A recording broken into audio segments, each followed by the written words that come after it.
Special chicken dum biryani বানিয়ে দেখাবো খুব সহজ পদ্ধতিতে। আসসালামু আলাইকুম। ভিডিওটা স্কিপ না করে শুরু থেকে শেষ পর্যন্ত দেখার অনুরোধ রইল।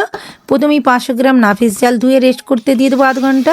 ফুড কালার মিশিয়ে আলুটা ভেজে তুলে নেবো লো টু মিডিয়াম ফ্লেমে, কারণ সফট হবে আর খেতে দারুণ হবে।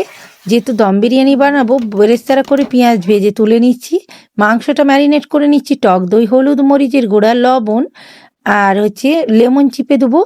ভিনিগার দিয়ে একটু বেরেস্তা পেঁয়াজ দিয়ে সুন্দর করে 10 মিনিটের মতো রেস্ট করতে দিয়ে দেবো ম্যারিনেট করতে। এদিকে খাড়া মশলা দিয়ে মাংসটা ঢেলে দিলাম। বিরিয়ানি মশলা দিয়ে আধ ঘন্টা কুক করে নেব। ফুটন্ত জলের মধ্যে খাড়া মশলা, জিরে, তেজপাতা দিয়ে 80% কুক করে নিচ্ছি। একটু বিরিয়ানি মশলা দিলে ফ্লেভারটা ভালো আসবে। খয়াকির দিয়ে বেরেস্তারাটা সেট করে নিচ্ছি। ঘি দিয়ে বোলটা সেট করে নেব, তলায় বসবে না। দম বিরিয়ানি বানাচ্ছি যেহেতু, তলায় সব কিছু মশলাগুলো দিয়ে দিলাম। একটু বেরেস্তারা পেঁয়াজ, হাফটা চাল দিয়ে আমি সেট করে নিচ্ছি। আবার দুধ, ঘি, মিঠা আতর, লেমন, ধনেপাতা, আটা দিয়ে সুন্দর করে দমের জন্য সেট করে দিচ্ছি। আর দম হয়ে গেছে। কতটা সুন্দর হয়েছে তোমরা কমেন্টে জানিও। ভালো লাগলে লাইক দিতে ভুলো না, সাবস্ক্রাইব করো। Thank you.